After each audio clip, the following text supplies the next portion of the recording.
இந்தியாவோட பாஸ்போர்ட் பார்த்தீங்கன்னா கிட்டத்தட்ட 100 இல்லைங்க, கிட்டத்தட்ட 83வது இடத்துல இருக்குது. ஸோ 2025 படி பார்த்தீங்கன்னா 83வது இடத்துல இருக்குது இந்தியாவோட பாஸ்போர்ட்டு. ஸோ இந்தியாவோட பாஸ்போர்ட்டை வச்சுருந்தா என்னென்னலாம் வந்து உங்களுக்கு வந்து அடிஷ்னல் சலுகை இருக்குது அப்படிங்கிற மாதிரி ஒரு இது இருக்குது. ஸோ என்னங்கிறத நம்ம பார்க்கலாம். ஸோ நம்ம இந்தியாவோட பாஸ்போர்ட் நீங்கள் வச்சுருந்தீங்கன்னா கிட்டத்தட்ட 32 கண்ட்ரிக்கு பார்த்தீங்கன்னா நீங்கள் வந்து வீசா இல்லாமல் வந்து ஃப்ரீயாகவே வந்து போகலாம். ஸோ வீசாவே தேவையில்லை. ஸோ அந்த மாதிரி வந்து போகலாம்.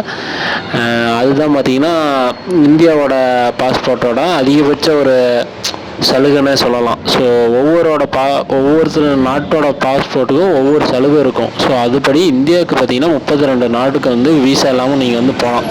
இதில் என்ன மாதிரி நாடுலாம் வரும் அப்படின்னா ஸ்ரீலங்கா, அப்புறம் பார்த்தீங்கன்னா பக்கத்தில் இருக்க மால்டீவ்ஸு. ஸோ இந்த மாதிரி நாடுகள்லாம் பார்த்தீங்கன்னா இந்த 32 நாட்டுக்குள்ளே வரும். ஸோ இதுக்கெலாம் நம்மளுக்கு போகணுன்னா இந்தியா பாஸ்போர்ட் இருந்தால் மட்டும் போதும், உங்களுக்கு வந்து வீசா தேவையில்லை. ஸோ அதுதான் இந்த நம்மளோட பாஸ்போர்ட்டோட அடிஷ்னலு. ஸோ வேறு என்ன ஃபஸ்ட்டு இருக்குது, எதுனால இந்த ரேங்கிங் தராங்க, ஏன் இந்த பாஸ்போர்ட்லாம் ஃபஸ்ட்டு இருக்குதுன்னு பார்த்தீங்கன்னா, ஸோ சிங்கப்பூர் தான் ஃபஸ்ட்டில் இருக்குது. சிங்கப்பூர் பாஸ்போர்ட் வச்சுருந்தீங்கன்னா கிட்டத்தட்ட 195 நாட்டுக்கு நீங்கள் வந்து வீசா இல்லாமல் போகலாம். ஸோ அதுதான் சிங்கப்பூர் பாஸ்போர்ட்டோட பவர்னு நம்ம சொல்லலாம்.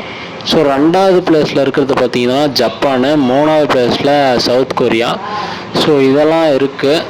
ஸோ இது எது அடிப்படையில் தராங்கன்னா, ஸோ செக்யூராக எந்த அளவுக்கு செக்யூரான நாடு அப்படிங்கிறது அடிப்படையில் தான் வந்து பாஸ்போர்ட்டோட ரேங்கிங் இருக்கும். ஸோ ஈஸியாக வந்து ஐடென்டிஃபை பண்ணிடுவாங்க. ஸோ அந்தந்த ஊர் பாஸ்போர்ட் வச்சு, நாட்டோட பாஸ்போர்ட் வச்சு. ஸோ அதனால தான் ரேங்கிங்கில் இந்த நாடெல்லாம் பார்த்திங்கன்னா ஃபஸ்ட்டில் இருக்குது. ஸோ இந்தியாவும் கூடிய சீக்கிரம் ஃபஸ்ட்டு வந்துடும் நான் நம்புகிறேன். ஸோ பார்ப்போம் என்ன ஆகுதுன்னு.